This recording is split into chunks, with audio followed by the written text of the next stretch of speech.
A lesson in control of impulses was described by Homer in the Odyssey.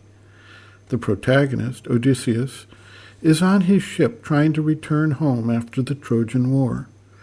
He approaches an area that was home to the sirens, whose alluring voices would lure sailors to their death as the ships crashed among the rocks. He wanted to experience the call of the sirens without succumbing to their force.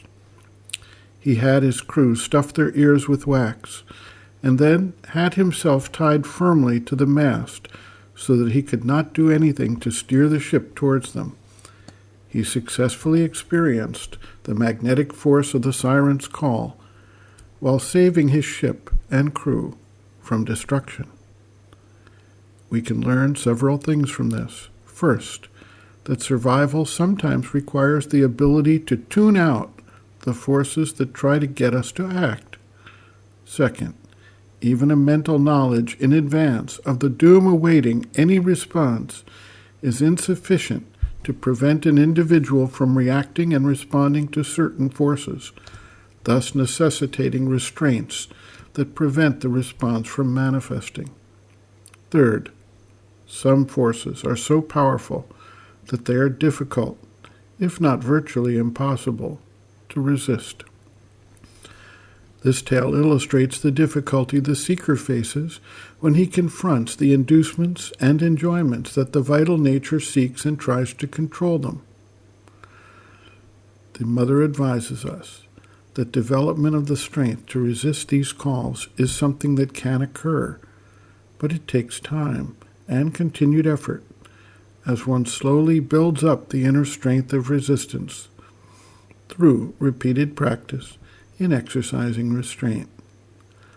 The first and most important step is to not give in to the impulse one way or the other, similar to the steps Odysseus had to take to successfully resist the lure.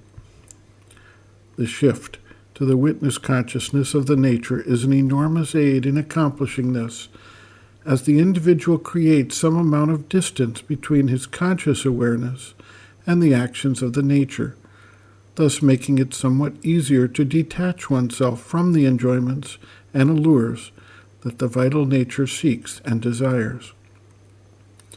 The mother writes, quote, "It happens only when you have decided, well, this time I am going to try not to do it, and I shall not do it. I shall apply all my strength, and I shall not do it. Even if you have just a little success, it is much.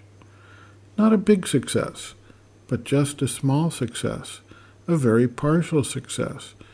You do not carry out what you yearn to do, but the yearning, the desire, the passion is still there, and that produces whirls within, but outside you resist.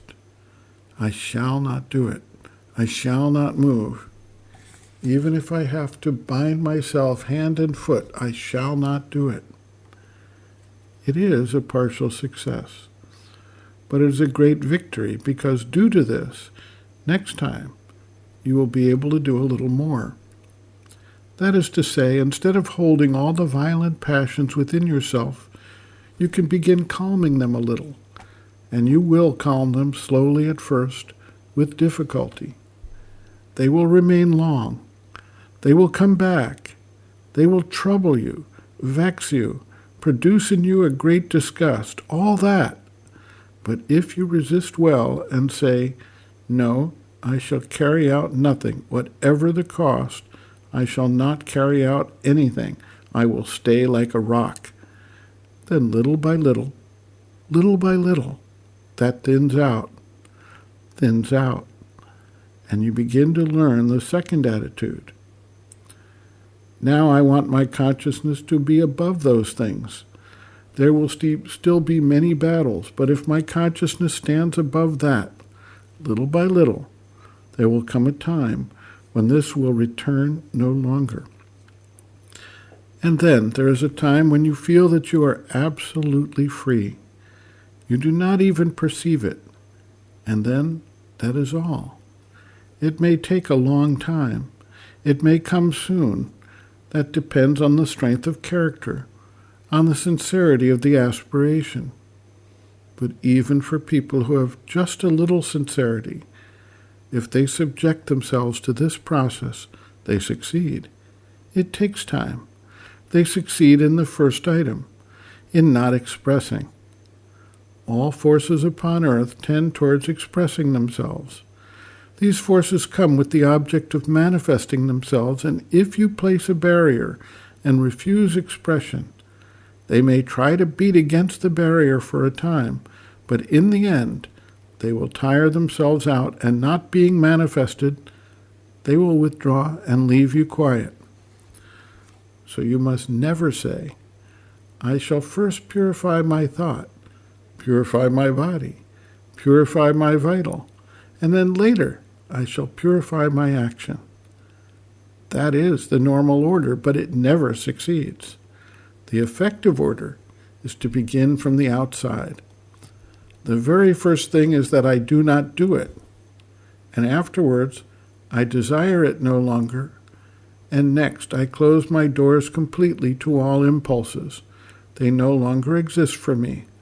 I am now outside all that. This is the true order, the order that is effective. First, not to do it, and then you will no longer desire, and after that, it will go out of your consciousness completely. End quote. Reference, Sri Aurobindo and the Mother, Looking from Within, Chapter 4, Ordeals and Difficulties, pages 78 to 80.